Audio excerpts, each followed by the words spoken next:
Rain hammered against the windows like desperate fingers begging to be let in, a sound Daniel Walker had learned to ignore after years of living alone with his thoughts.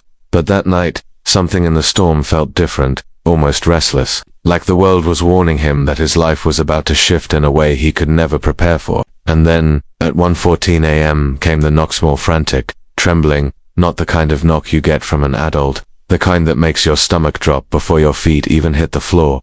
Daniel opened the door and froze. Two little girls, 5, maybe 6, stood barefoot on his porch, soaked to the bone, holding each other as if letting go would end the world. They were twins, identical except for the tiny pink thread bracelet on the wrist of the girl on the left. Their hair was tangled, their dresses torn, and their faces streaked with rain and tears that blended together. The one with the bracelet looked up at him with shaking lips. "They hurt our mama," she whispered. "Please help us." Everything in Daniel's chest tightened at once. His breath caught sharp, painful because nothing in the world prepared you for a moment like this. Not even being a single father, not even losing your wife and learning to rebuild life from ashes. He stepped back, bending low, his voice soft so he wouldn't scare them. "Sweethearts, come inside. You're safe now. I promise. You're safe." They hesitated, looking over their shoulders as if expecting something or someone to come storming through the storm after them. When they stepped in, Daniel noticed their arms covered in bruises. His heart cracked clean down the middle. No child should ever know fear like this. He wrapped them both in towels, then called for his son, 8-year-old Liam, who stumbled out of his room rubbing his eyes and wearing dinosaur pajamas. When he saw the girls, his confusion shifted to concern. He had always been his mother's child, gentle to his core. "What happened?" he whispered. That was what Daniel wanted to know too, but the girls were shaking so hard he couldn't push them. "I'm Daniel," he said gently.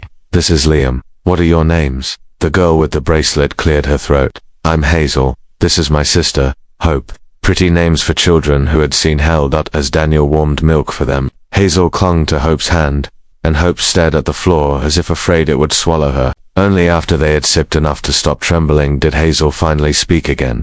"Mama told us to run. She told us, don't stop, no matter what happens." So we ran to the first house with lights on.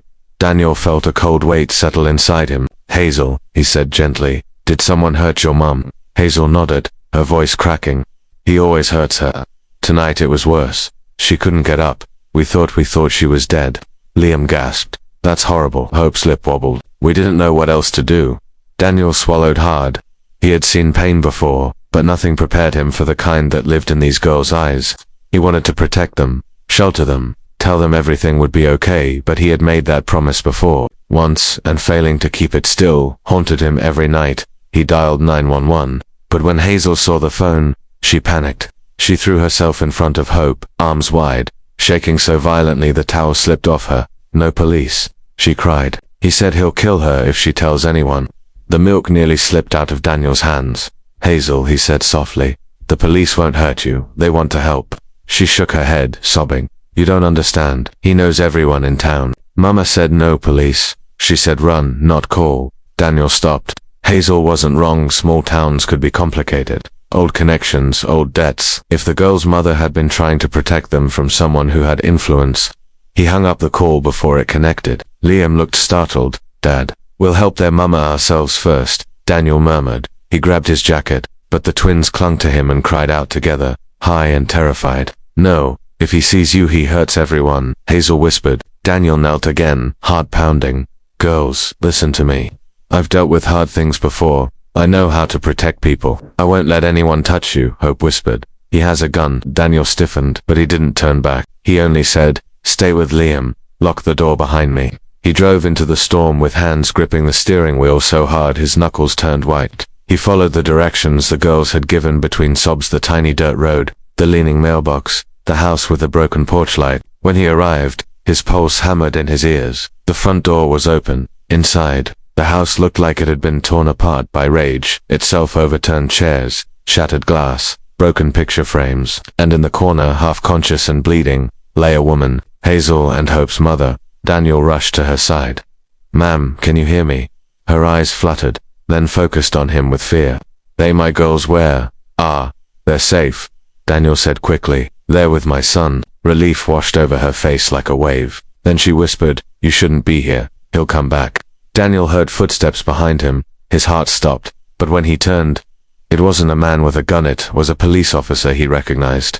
One Daniel had grown up with, Officer Grant. And the moment Daniel met his eyes, he understood everything. Grant wasn't surprised. He wasn't shocked. He wasn't even concerned. He was annoyed. "Oh," Grant said, voice cold. "She finally tried to run again."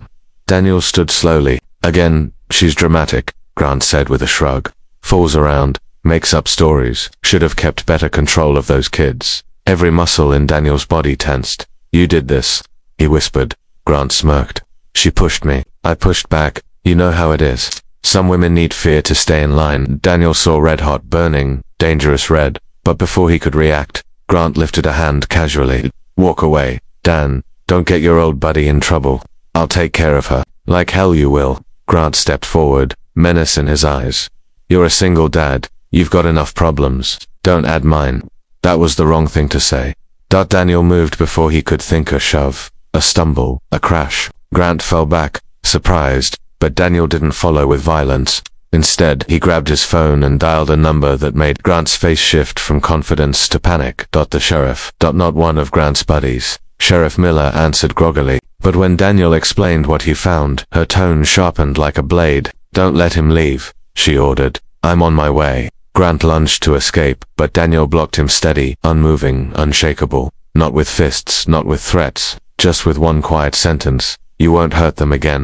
The sheriff arrived within minutes, and the truth spilled out: photos, old reports, bruises covered by excuses. Neighbors who had heard screams but feared retaliation. This wasn't the first time, it was just the first time someone fought back. Grant was arrested on the spot. Hazel and Hope's mother, whose name was Emily, was taken by ambulance to the hospital. Before she left, she grabbed Daniel's hand weakly. "You saved my girls," she whispered. "You saved me." Daniel swallowed hard. "You did the brave part. You told them to run." "No," she said softly. "You didn't run." For the first time in years, Daniel felt something warm flicker in his chest, something like purpose, something like healing. Later that morning, after Emily was stable, Daniel brought the twins to see her. The moment Hazel and Hope ran into their mother's arms, every crack in the world felt like it healed a little. Emily cried into their hair.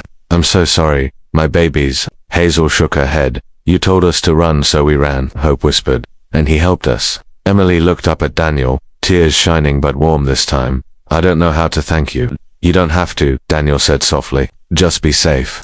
Over the following weeks, Emily stayed in a women's shelter nearby, and Daniel helped with everything: rides, groceries, paperwork.